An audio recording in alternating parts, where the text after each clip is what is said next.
Subscribe பட்டனை அமுக்குங்க, bell பட்டனை அமுக்குங்க. வாழ்க வளமுடன். இப்படிக்கு பாட்டி வைத்தியம். வணக்கம்ப்பா, உங்கள் பாட்டி பேசுகிறேன். இப்போ நான் உங்களுக்கு புளிக்காய்ச்சல் செஞ்சு புளியோதரை செஞ்சு காட்ட போகிறேன்ப்பா. இந்த பாருங்க, புளி ஒரு எலுமிச்சம்பழம், பெரிய எலுமிச்சம்பழம் அளவுக்கு எடுத்து கரைச்சி வச்சுருக்கேன்ப்பா. தனியா 2 ஸ்பூன் வச்சுருக்கேன். மிளகு ஒரு அரை டீஸ்பூன் வச்சுருக்கேன். காஞ்ச மிளகா ஒரு 6-7 வச்சிருக்கேன். எள்ளு வறுத்தது வச்சிருக்கேன் 2 டீஸ்பூன் வறுத்தது. வெந்தயம் 1 டீஸ்பூன்ப்பா. இதெல்லாம் நம்ம வறுத்து அரைக்க போறோம். இந்த புளி தண்ணியை விட்டு போட்டு இந்த 5 ஐட்டமும் நம்ம வறுக்க போறோம். இது தாளிக்கிறதுக்கு கடுகு 1 ஸ்பூன் போட போறேன். உளுந்து 1.5 ஸ்பூனு, கடலைப்பருப்பு 2 ஸ்பூனு, வேர்க்கடலைப்பருப்பு ஒரு 3-4 ஸ்பூன் இருக்கும், அவ்வளோ வச்சிருக்கேன். இது மஞ்சள் பொடி தாளிக்கும் போது போட்டாலும் சரி, இல்லை இந்த புளி தண்ணியில கூட ஊற்றும் போது கூட ஊற்றிடுவேன். மஞ்சள் பொடியும் இந்த பெருங்காயமும் முக்கா டீஸ்பூன் எடுத்து வச்சிருக்கேன். இதை தாளிக்கிறதுக்கு ஒரு 4 காஞ்ச மிளகா எடுத்து வச்சிருக்கேன்ப்பா. இது கொஞ்சம் சாதம் உங்களுக்கு பிரட்டி காட்டுறதுக்காக.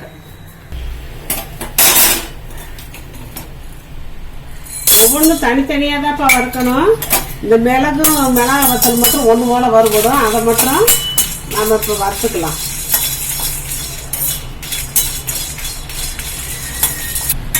வறுத்தாச்சுப்பா. எல்லாம் ஒன்னா கொட்டியே அரைச்சிக்கலாம். நம்ம இந்த வெந்தயம் அது கொஞ்சம் செவக்கணும். அனலை கொஞ்சம் குறைச்சி வச்சுக்கிட்டு நம்ம வறுக்கணும். ஏன்னா ரொம்ப கறி போயிடும். அதனால வெந்தயம் சீக்கிரமா இது பண்றதுனால நம்ம அனலை குறைச்சி வச்சுட்டு இருந்தா ப்ரௌன் கலரா வந்துருச்சுப்பா. இப்ப நம்ம எடுத்துக்கலாம்.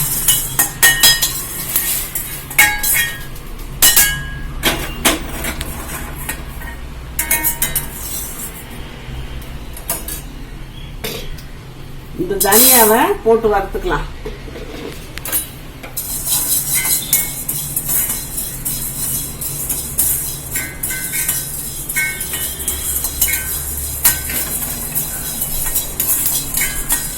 எண்ணெயெல்லாம் விடாம தான் வறுக்கணும். இது நம்ம பொடி பண்ண போறோம்.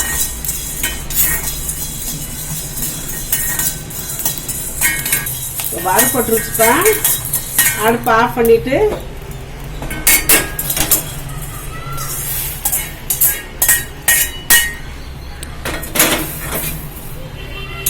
எல்லாம் வறுத்து தான் வச்சிருக்கேன். அதனால இதை போட்டுக்கலாம்.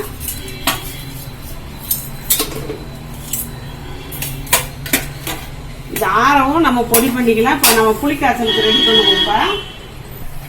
புளிக்காய்ச்சலுக்கு 100 நல்ல அளவு ஊத்தணும்ப்பா. 100 எண்ணெய் ஊத்தினாதான் இப்ப நல்லா இருக்கும்.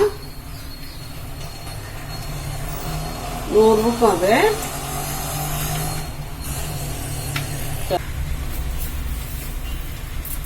இப்ப 1 ஸ்பூன் அளவுக்கு கடுகு போடுறப்ப.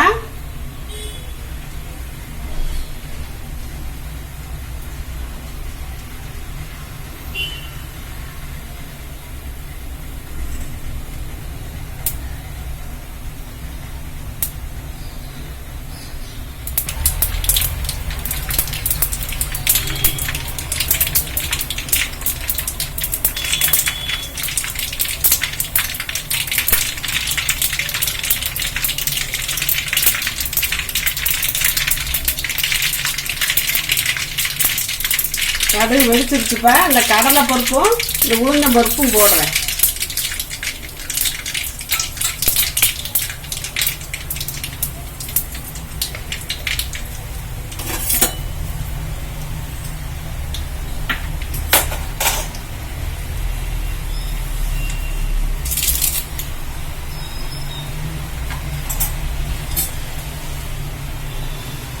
கருவேப்பிலை போட்டாச்சு.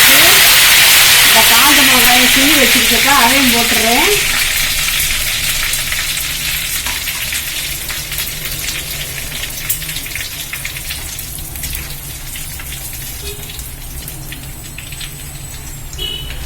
இந்த காஞ்ச மிளகா கொஞ்சம் கலர் மாறுதுல்ல. இப்ப நம்ம இந்த பெருங்காயத்தையும் மஞ்சள் பொடியும் போட்டுடலாம். போட்டு ஒரு கிண்டிட்டு இப்போ இந்த புளி கரைச்சலை ஊற்றலாம்.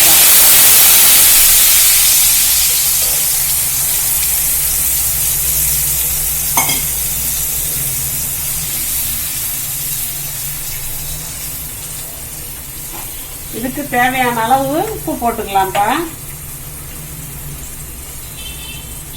நான் எப்பவும் சாதத்தில் உப்பு போடுவேன், அதனால இதுல இந்த குழம்புக்காக தான் நான் போட்டிருக்கேன். இது எப்படியும் கொதிச்சு கொஞ்சம் வத்தணும்ப்பா. வத்தி அந்த எண்ணெயெல்லாம் மேலாக வரணும். ஒரு 1/4 மணி நேரம் ஆகும்ப்பா. அதனால கொதிக்கட்டும். நம்ம அதுக்குள்ள அந்த பொடியை அரைச்சிருவோம். இப்போதான்ப்பா கொதி வருது. 1/4 மணி நேரம் ஆகும்ப்பா. அது அப்படியே எண்ணெய் மேலாக மிதங்கி வர்றதுக்கு கெட்டி ஆயிடும். கொதிக்கட்டும் அது பாட்டில். இப்போ வறுத்து வச்சதுப்பா, எள்ளு முதற்கொண்டு எல்லாம் போட்டுட்டேப்பா. இப்போ இந்த காஞ்ச மிளகாயை நம்ம கிள்ளி போட்டுக்கலாம். மிக்சியில் சரியாக அடிபடாது.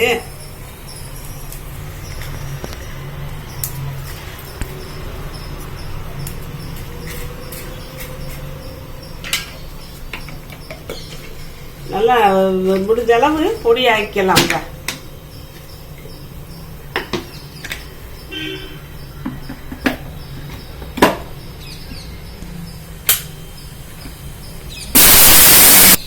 பொடி அரைச்சாச்சுப்பா. இந்த பாருங்க,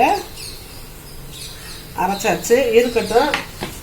இந்த புளிக்காய்ச்சல் இந்த கெட்டியாகும், வத்தும்.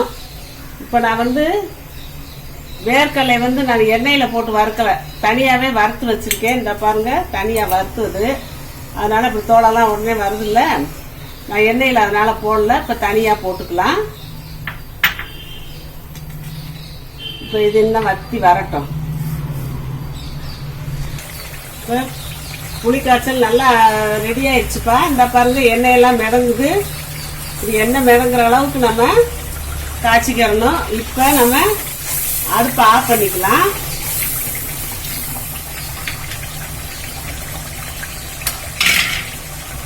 இந்த அரைச்ச பொடியில கொஞ்சம் பொடியை போட்டு கிண்டிக்கலாம். கெட்டி ஆயிரும்ப்பா. இன்னும் ஆறுனா இன்னும் ரொம்ப கெட்டி ஆயிரும். நம்ம சட்னி துவையல் அரைச்சி வச்ச மாதிரி ஆயிரும்.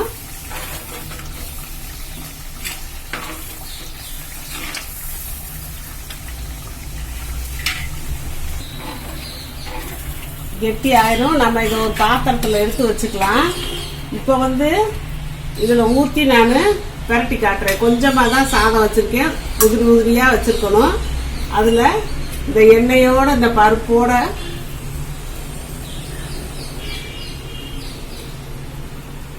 நான் சாதத்துலேயும் உப்பு போட்டிருக்கேன்ப்பா. அதனால நான் இதுக்கு அளவாக உப்பு போட்டிருக்கேன். அவங்களுக்கு உப்பு சாப்பிட்டு பார்த்து கூட தேவைன்னா உப்பு புளிப்பு காரம் வேணும்னா அதுக்கு தகுந்தாப்புல போட்டுக்கோங்க. இதாப்ப அந்த கோயில்ல எல்லாம் கொடுப்பாங்கல்ல, இந்த பெருமாள் கோவிலுக்கெல்லாம் போனால் புளியோதரை நம்ம ஆசையாக வாங்கி சாப்பிடுவோம். ஆனால் அவங்க அதில் பச்சரிசியில் செய்வாங்க. நான் வீட்டில் செஞ்ச புழுங்கல் அரிசியில் தான் இப்போ செஞ்சேன். நம்ம எதுலேயும் செஞ்சுக்கலாம். அவங்க கோயிலுங்கிறதுனால பச்சரிசியில் செய்கிறாங்க, அவ்வளோதான். வேறு ஒன்றும் வித்தியாசம் இல்லை. உங்களுக்கு வேணாலும் நீங்கள் பச்சரிசியை, சாப்பாட்டு பச்சரிசியை வாங்கி பொங்கி அப்படி செஞ்சுக்கலாம்.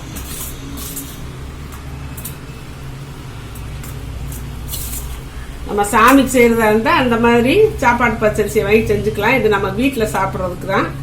அதனால் இப்போ நான் புழுங்கல் அரிசி சாதமே நான் வச்சு கிளறிட்டேன். சூப்பராக ரெடி ஆயிடுச்சுப்பா. இதுதான் கோயில் புளியோதரை.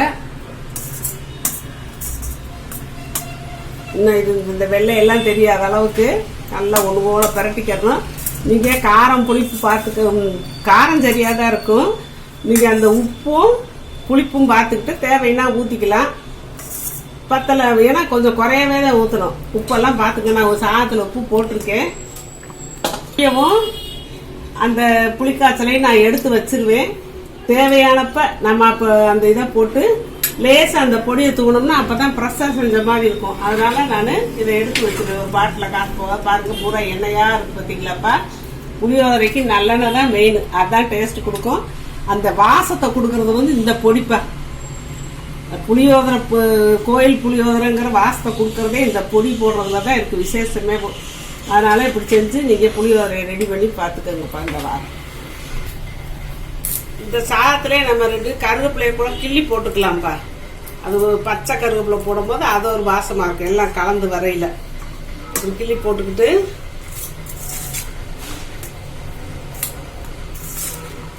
அப்படியே மணக்குதுப்பா. அந்த பச்சை கருவேப்பிலையும் அந்த எள்ளு மிளகு வாசம் சூப்பராக மணக்குது. இப்போ நான் ஒரு ஆளுக்கு தேவையானதை செஞ்சுருக்கேன்.